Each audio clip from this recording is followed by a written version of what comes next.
The search at Mar-a-Lago and the subsequent investigation has been a bombshell on the political landscape. But it's not just the former president who has been caught in the fallout. It also complicates life for figures like Florida Governor Ron DeSantis.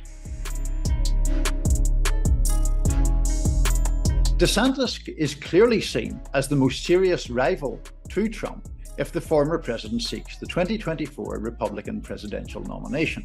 DeSantis typically runs second to Trump in most polls, and he is even edged ahead of him in some surveys, including in the state of New Hampshire. It's pretty easy to see why DeSantis has such appeal to conservatives. He's very directly involved in some of the most divisive social issues that we see play out.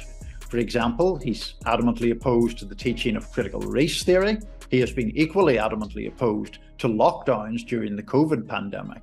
And he has weighed in very heavily on other topics, not least the teaching of gender identity and sexuality in schools.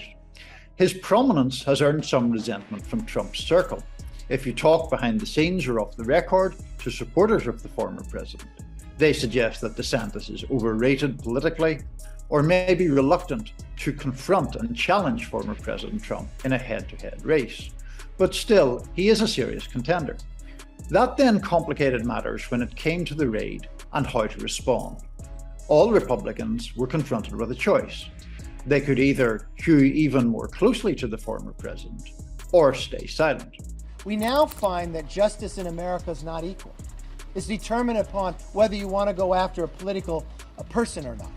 And you go after your political foes, I think that's wrong. It's unprecedented that you would go into a former president. Why wouldn't they just ask the president if they have something there that they want? He surely would have provided it to them. Why did they have to show up in the manner they did? Because this isn't the way they treated other people. This isn't the way they treated other people within their own party. DeSantis, for the most part, chose the first course of action. He released a statement in which he blasted the Biden administration broadly for using the powers of government to go after its political opponents. That, of course, was seen as a statement of support for Trump. But then it's tricky for DeSantis, who doesn't want to tie himself too closely to Trump if he's going to be competing with him 2 years from now. Some experts suggested looking more closely at exactly what DeSantis said, though. He didn't name Trump anywhere in his statement. He just talked about the misuse of government power against what he termed opponents of the regime. While all this has been going on, Governor DeSantis has also been keeping his name in the frame more broadly. He's currently in the middle of a tour of rallies showing support for Republican candidates in statewide races. That tour has or will include stops in Arizona, New Mexico, Ohio, and Pennsylvania.